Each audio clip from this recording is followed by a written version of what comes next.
تو یہ ملک ترقی کرنا شروع ہو جائے گا، اس ملک کی معیشت جو ہے وہ چھلانگیں مارنا شروع ہو جائے گی۔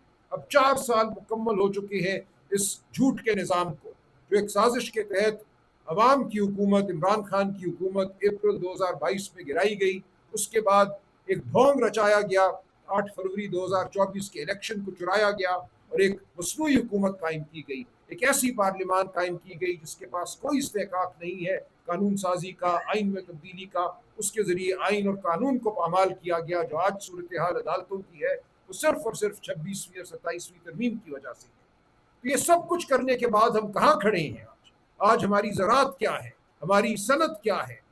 زبیر صاحب اور تیمور جھگڑا صاحب تفصیل سے بیان کریں گے کہ آج ہم کہاں کھڑے ہیں۔ ہمارے ساتھ ثنا بلوچ صاحب بھی ہیں، بلوچستان میں کیا صورتحال ہے، غربت کی کیا صورتحال ہے، بلوچ عوام کس قصب و کرسی کی عالم میں اپنی زندگی گزار رہے ہیں، خیبر پختونخوا میں کیا صورتحال ہے، زراعت کے ساتھ کیا کھلواڑ ہو رہا ہے، اسد کیسر صاحب بات کریں گے۔ تو ایک مفصل تصویر ہے جو ہم آپ کے سامنے رکھنا چاہتے ہیں۔ پاکستان کی سب سے بڑی سیاسی جماعت ہونے کے حوالے سے ہمارا یہ فرض ہے کہ عوام کے جو مسائل ہیں اور ان میں پیٹ کا مسئلہ، روٹی کا مسئلہ، روزگار کا مسئلہ اولین ہے۔ ان مسائل کے حوالے سے بات کرنا، ان مسائل کے حوالے سے اس حکومت کی جو دوغلی پالیسیاں ہیں ان کو آپ کے سامنے رکھنا ہمارا فرض ہے، اور یہ فرض ہم نبھاتے رہیں گے۔ اسد کیسر صاحب۔ بسم اللہ الرحمن الرحیم۔ سلمان اکرم راجہ صاحب نے ایک آپ کے ساتھ تفصیلی اپنا موقف رکھا، اور خاص کر جو اس وقت عمران خان کے ساتھ جو سلوک روا رکھا جا رہا ہے، یعنی وہ ایک اس ملک کا وزیر اعظم رہا ہے، ایک بہت بڑا سیلیبریٹی ہے، اور بحیثیت ایک شہری، ایک پاکستانی شہری کی ان کی حقوق ہے، رائٹس ہے، رولز ہے، اس میں بالکل کلیئر ہے کہ اس کو اپنی رولز کے مطابق، قانون کے مطابق اس کا جو علاج ہونا چاہیے، یا جیل مینول کے مطابق اس کو جو فیسلٹی ملنی چاہیے، ہم اس کا مطالبہ کرتے ہیں۔ تو اس وقت ہمارا یہ ملک جو ہے نا بنانا ریپبلک بن گیا ہے، اور بنیادی وجہ یہ ہے کہ جب ملک میں ووٹ کا تقدس پامال ہو جاتا ہے۔ یعنی میں صرف یہ بات کرنا چاہتا ہوں کہ دیکھیں اس وقت پاکستانی قوم سے ووٹ کا حق چھینا گیا ہے۔ جب آپ سے ووٹ کا حق چھینا جاتا ہے، جب آپ کے پاس یہ رائٹ ہی نہیں ہوتا کہ آپ اپنی لیڈرشپ منتخب کریں، اس کا انتخاب کریں، جب آپ کے پاس یہ رائٹ نہیں ہوتا کہ آپ اپنے نمائندے چنیں، تو پھر کیا قانون سازی ہوگی؟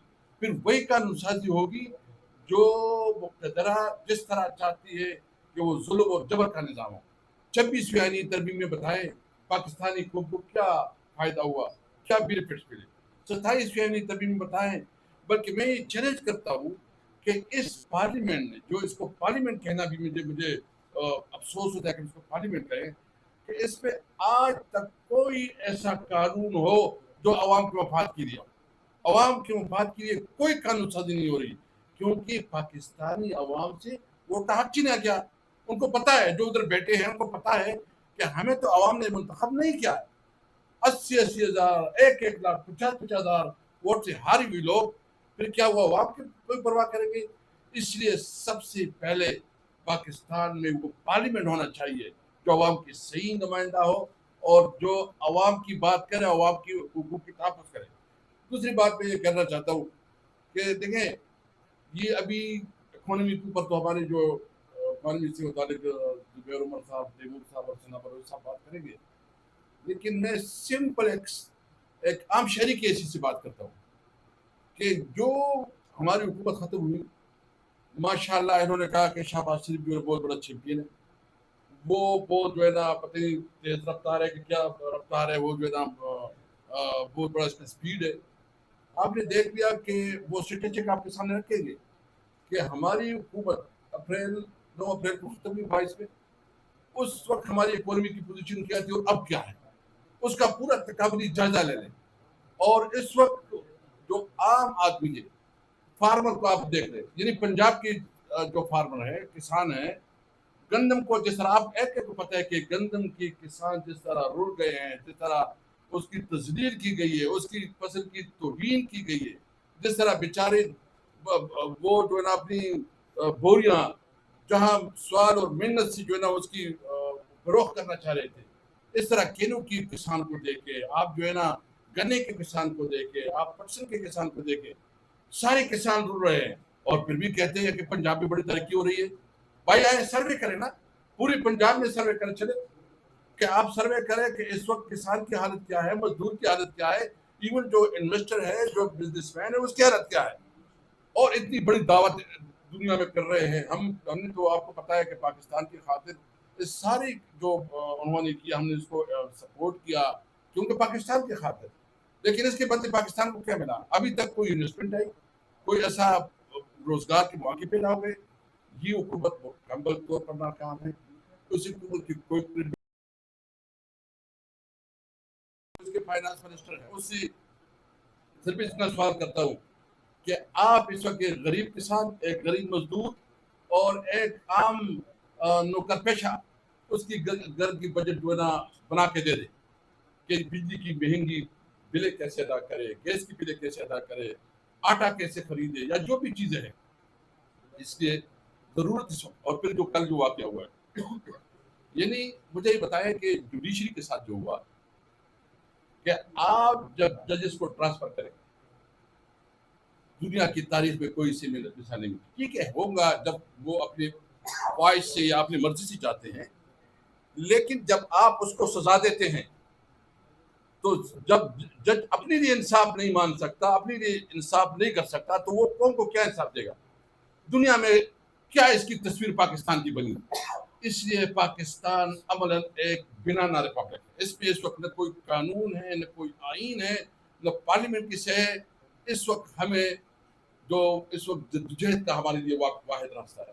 عمران خان جو جیل میں ہے, ہماری جو جدوجہد ہے وہ عمران خان کے لیے, عمران خان ہمارے لیے جیل میں ہے. اور ہم اس لیے کہتے ہیں کہ پاکستان کی ایک عوام کی منتخب پارلیمنٹ ہونی چاہیے, آزاد عدلیہ ہونا چاہیے, اور سول سپریمیسی ہونی چاہیے. میں آخر میں دو باتیں اپنی صوبے کے حوالے سے کرنا چاہتا ہوں. دیکھیں, میں جس صوبے سے تعلق رکھتا ہوں وہاں CNG بند کی گئی. آپ کو پتہ ہے ہمارا جو گیس کا ہمارے اپنی صوبے کی پیداوار اتنی زیادہ ہے کہ ہمارے صوبے کے لیے وہ کافی ہے. لیکن زبردستی CNG جو عام رکشہ اور جو چھوٹے ہمارے ٹرانسپورٹر ہے اس کے لیے استعمال ہوتی ہے, CNG کی بندش سے مہنگائی بہت بڑھ گئی ہے. غریب جو ڈرائیور ہے, جو مزدور ہے, وہ پوری طرح متاثر رہے ہیں. میں اپنی صوبائی حکومت سے مطالبہ کروں کہ وفاقی حکومت کو ایک خاص ٹائم دے دے, ڈیڈ لائن دے دے. اگر وہ اس ڈیڈ لائن پہ عمل نہیں کرتا تو چیف منسٹر خود آرڈر کرے, کیونکہ اس طرح تو نہیں ہو سکتا کہ ہمارے صوبے کی اپنی پیداوار ہے, ہماری صوبے کی جو ہے نا اپنی پیداوار ہے, اس پہ جو ہے CNG اپنی بند کی ہے, اس کی وجہ جتنی مہنگی کرائے ہو رہے ہیں, جتنی لوگوں کو تکلیف ہو رہی ہے, اس طرح اس تکلیف مزید برداشت نہیں کی جا سکتی. ساتھ ساتھ جو ہے نا ہمارا سارا دارومدار افغانستان کے ساتھ بارڈر پہ ہے, ہمارا سارا کاروبار اس کے پاس ہے, اس کے ساتھ ہے. آپ نے وہ بند کیا ہے, ہماری انڈسٹری بالکل اس وقت بند ہو رہی ہے, ساری انڈسٹری بند ہو رہی ہے.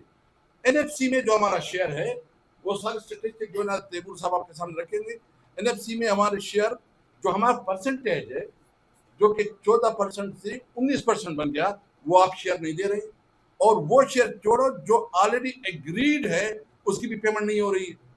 ساتھ ساتھ جو ہمارا نیٹ ہائیڈر پروفٹ ہے, اس لیے کہ اس صوبے کی عوام کو سزا دی جائے کہ انہوں نے کیوں یہ حکومت بنائی ہے. یہ حکومت ہے, یہ نظام, یہ بوجھ اور حسد اور دنیتی پہ نہیں چلتی, یہاں انصاف پہ چلتی ہے. اس لیے میں ایک بات بالکل واضح کرنا چاہتا ہوں, ہم اپنی جدوجہد جاری رکھیں گے, ہمیں کوئی مایوسی نہیں ہے, ہمیں کوئی یہ اگر کوئی بات کرے. لیکن میں بالکل یہ واضح کرنا چاہتا ہوں, ہماری سیاسی جدوجہد ہے, ہماری پرامن جدوجہد ہے. ہم جدوجہد کریں گے, کوئی بلیٹنٹ نہیں ہے. ہم پولیٹیکل ورکر ہیں, اور پولیٹیکل ورکر کے طور پر ہم اپنی جدوجہد جاری رکھیں گے. اور انشاءاللہ تعالی اس سیاسی اور پرامن جدوجہد, کیونکہ پیسفل سٹرگل وہ وائلنٹ سٹرگل سے زیادہ مضبوط ہوتی ہے. آپ نے دنیا کی تاریخ میں دیکھا, آپ نے گاندھی جی کو دیکھا, آپ نے بادشاہ خان کو دیکھا, آپ نے مارٹن لوتھر کنگ کو دیکھا, آپ نے نیلسن منڈیلا کو دیکھا, کہ جب پیسفل سٹرگل ہوتی ہے وہ کامیابی جاتی ہے.